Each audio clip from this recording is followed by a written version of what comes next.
പെരുമ്പാവൂർ മൂടക്കുഴ തൃക്കയിൽ ശ്രീകൃഷ്ണസ്വാമി ക്ഷേത്രത്തിൽ അഖില ഭാരത ശ്രീമദ് ഭാഗവത ദശാവതാര മഹാസത്രത്തിന്റെ ഭാഗമായുള്ള രഥഘോഷയാത്ര ആരംഭിച്ചു. പെരുമ്പാവൂർ ശ്രീ ധർമ്മശാസ്ത്ര ക്ഷേത്രത്തിൽ നിന്നുമാണ് രഥയാത്ര ആരംഭിച്ചത്. ശ്രീകൃഷ്ണ വിഗ്രഹവും കൊടിമരവും ഭാഗവത ഗ്രന്ഥവും വഹിച്ചുകൊണ്ടുള്ള രഥയാത്ര ഭക്തജനങ്ങളുടെ അകമ്പടിയോടെ യജ്ഞവേദിയിലേക്ക് എത്തും. വിവരങ്ങളുമായി മനോജ് ചേരുന്നുണ്ട്. മനോജ്, രഥയാത്ര സംബന്ധിച്ച വിവരങ്ങൾ.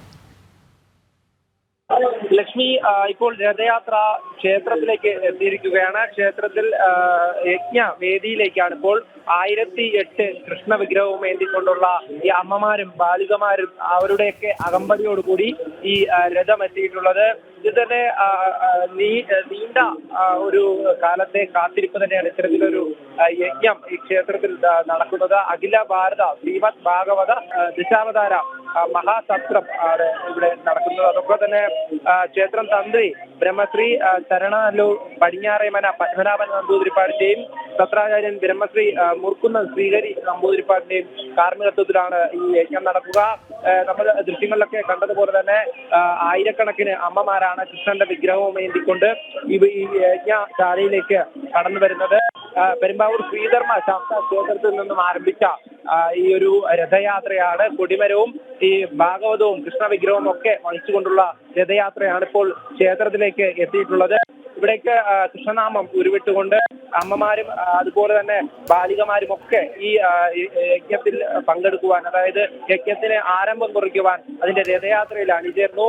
അതോടൊപ്പം തന്നെ മറ്റ് ഭക്തജനങ്ങളും ഇതിനു വേണ്ട സജ്ജീകരണങ്ങളൊക്കെ ഒരുക്കിക്കൊണ്ട് തന്നെ ഈ രഥയാത്രയെ അനുഗമിച്ച് ഇവിടേക്ക് എത്തിയിരിക്കുന്നു. വാദ്യമേള ഘോഷത്തോടെ ഈ രഥയാത്ര ഇപ്പോൾ അമ്പലത്തിന്റെ നടയിലേക്ക് എത്തിയിരിക്കുന്നു. ഇവിടെ ഈ കൃഷ്ണ വിഗ്രഹങ്ങൾ ഈ യജ്ഞശാലയിൽ സ്ഥാപിക്കും. അതോടൊപ്പം തന്നെ ഈ യജ്ഞം 10 ദിവസം നീണ്ടു നിൽക്കുന്ന യജ്ഞത്തിൽ നിരവധി ഭക്തജനങ്ങളാണ് ഇവിടേക്ക് യജ്ഞശാലയിൽ യജ്ഞത്തിന് പങ്കുചേരുവാൻ വേണ്ടി എത്തുക. എന്തായാലും ഈ തൃക്കയിൽ ശ്രീകൃഷ്ണ സ്വാമി ക്ഷേത്രം ഇപ്പോൾ ഭക്തിസാന്ദ്രമായിരിക്കുകയാണ്.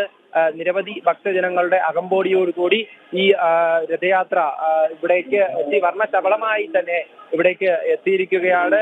ഇനി നടക്കുന്ന ചടങ്ങുകൾക്ക് ഇവിടെ ബ്രഹ്മശ്രീ നേരത്തെ സൂചിപ്പിച്ചതുപോലെ തന്നെ ശരണനല്ലൂർ പടിഞ്ഞാറേമന പത്മനാഭൻ നമ്പൂതിരിപ്പാടും അതുപോലെ തന്നെ എഴീക്കോട് ശശി നമ്പൂതിരിപ്പാട്, ശബരിമല മുൻ മേൽശാന്തിയായിട്ടുള്ള AR രാമൻ നമ്പൂതിരിപ്പാട്, TR രാമനാഥനൊക്കെ ഇനിയുള്ള ചടങ്ങുകൾക്ക് നേതൃത്വം നൽകും. എന്തായാലും ജനുവരി 9 മുതൽ 29 വരെ നീണ്ടുനിന്ന സമ്പൂർണ്ണ നാരായണീയ പാരായണം ഉണ്ടായിരുന്നു.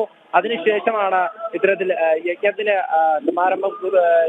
ആരംഭം കുറിച്ചത്. ഇന്ന് തന്നെ ഈ കൊടിമര ഘോഷയാത്ര ഉണ്ടായിരുന്നു. ഇതോടൊപ്പം തന്നെ കൊടിമരയും ആനയിച്ച് ഇവിടേക്ക് എത്തിച്ചിട്ടുണ്ട്. അതോടൊപ്പം തന്നെ ഇന്ന് നടക്കുന്ന ചടങ്ങുകൾ, അതായത് ഈ ഒരു യജ്ഞശാലയിലേക്ക് ഈ രഥ ഘോഷയാത്ര വന്നതോടുകൂടെ ഇവിടെ ഇപ്പോൾ ഭക്തിസാന്ദ്രമായിരിക്കുന്നു. അതിനുശേഷം ഇനി ഈ ദീപാരാധനയ്ക്ക് ശേഷം യജ്ഞവേദിയിൽ ഭദ്രദീപം തെളിയിക്കും. ശ്രീകൃഷ്ണ വിഗ്രഹ പ്രതിഷ്ഠ, അതുപോലെ ധ്വജപ്രതിഷ്ഠ, ധ്വജാരോഹണം എന്നിവയ്ക്ക് ശേഷം ഈ സത്ര സമാരംഭ സഭ ആയിരിക്കും. ഭാഗവത മഹാത്മ്യ പ്രഭാഷണം ബ്രഹ്മശ്രീ മൂർക്കുന്നൻ ശ്രീഹരി നമ്പൂതിരിപ്പാട് നടത്തും. എന്തായാലും ഈ യജ്ഞത്തിന് ഇപ്പോൾ ഭക്തിസാന്ദ്രമായി തന്നെ തുടക്കമായിരിക്കുകയാണ്. അതിനുവേണ്ടി തന്നെ നിരവധി ഭക്തജനങ്ങൾ ഇവിടെ അമ്മമാരും ബാലികമാരും ഒക്കെ കൃഷ്ണന്റെ വിഗ്രഹം ഏന്തി ഈ രഥയാത്രയ്ക്ക് അകമ്പടിയോടുകൂടി ഈ ക്ഷേത്രത്തിലേക്ക് ഇപ്പോൾ എത്തിയിരിക്കുകയാണ്. ഇനിയുള്ള നിമിഷങ്ങളൊക്കെ തന്നെ വളരെ ഭക്തിസാന്ദ്രമായി യജ്ഞത്തിന്റെ ആരംഭം കുറിക്കുന്ന ചടങ്ങുകളാണ്. നേരത്തെ സൂചിപ്പിച്ചതുപോലെ ധ്വജപ്രതിഷ്ഠയും ധ്വജാരോഹണവും ഒക്കെ നടക്കും. അതിലൊക്കെ തന്നെ കൃഷ്ണനാമം ഉരുവിട്ടുകൊണ്ട് ഈ തൃക്കയിൽ ശ്രീകൃഷ്ണ സ്വാമി ക്ഷേത്രം ഇപ്പോൾ നിറഞ്ഞിരിക്കുകയാണ്. ആയിരക്കണക്കിന് ഭക്തജനങ്ങളാണ് ഇവിടേക്ക് ഇപ്പോൾ ഒഴുകിയെത്തിയിട്ടുള്ളത്. ഇനി 10 ദിവസവും ഈ യജ്ഞത്തിന്റെ ആ ഒരു ഭക്തിസാന്ദ്രമായിട്ടുള്ള അന്തരീക്ഷം തന്നെയാണ് ഈ ക്ഷേത്രം. ആ ദശാവതാര മഹാസത്രം ഈ ഒരു പുണ്യകർമ്മത്തിൽ പങ്കുചേരാൻ വേണ്ടി നിരവധി ഭക്തജനങ്ങൾ ഇതോടൊപ്പം തന്നെ ഇവിടേക്ക് എത്തിക്കഴിഞ്ഞിരിക്കുന്നു. ലക്ഷ്മി. യെസ് മനോജ്, ഈ ശ്രീകൃഷ്ണ വിഗ്രഹങ്ങൾ അവിടെ ഭക്തജനങ്ങളുടെ കയ്യിൽ നിന്നും, കാരണം ഈ രഥഘോഷയാത്രയെ അനുഗമിച്ച് വന്നവരുടെ കയ്യിൽ നിന്നും വാങ്ങി അവിടെ അടുക്കി വെക്കുന്നത് അത് അത്രയും നയന മനോഹരമായൊരു കാഴ്ചയാണ്. ഒരേ വലുപ്പത്തിലുള്ള ശ്രീകൃഷ്ണ വിഗ്രഹങ്ങൾ അവിടെ അടുക്കി വെക്കുകയാണ്. ഒപ്പം തന്നെ ധ്വജപ്രതിഷ്ഠ ഉണ്ടെന്ന് പറയുന്നില്ല. അതിന്റെ ഭാഗമായിട്ടാണ് കൊടിമരവും കൊണ്ടുവന്നത് എന്ന് മനസ്സിലാകുന്നു. ഭാഗവത ഗ്രന്ഥവും വഹിച്ചുകൊണ്ട് ഈ ഘോഷയാത്ര യജ്ഞവേദിയിലേക്ക് എത്തിയതെന്ന് മനസ്സിലാകുന്നു. ഈ ഘോഷയാത്രയെ അനുഗമിച്ചു കൊണ്ടുവന്ന ഭക്തജനങ്ങളുടെ ഒരു എത്രത്തോളം ഉണ്ടായിരുന്നു എന്നുള്ളത് കൊണ്ട് തന്നെ മനസ്സിലാക്കാം ഭക്തജനങ്ങളുടെ ഈ തുടർന്നുള്ള ഇനി 10 ദിവസത്തെ ഈ യജ്ഞത്തിന് എത്രത്തോളം പങ്കാളിത്തം ഉണ്ടാകും എന്നുള്ളതാണ്. ഭക്തജനങ്ങളുടെ കയ്യിൽ നിന്നും ആ കൃഷ്ണ വിഗ്രഹങ്ങളൊക്കെ തന്നെ ഇവിടെ ഈ യജ്ഞവേദിക്ക് സമീപം ഇപ്പോൾ സ്ഥാപിച്ചിട്ടുണ്ട്. അതോടൊപ്പം തന്നെ ഇവിടെ ഇപ്പോൾ ഭക്തജനങ്ങളൊക്കെ ഈ യജ്ഞവേദിയിൽ നിറഞ്ഞിരിക്കുകയാണ്. ഇനിയായിരിക്കും അല്പസമയത്തിന് ശേഷം ഈ ധ്വജ പ്രതിഷ്ഠ നടക്കും. അതിനുശേഷം ധ്വജാരോപണത്തിന് ശേഷമാണ്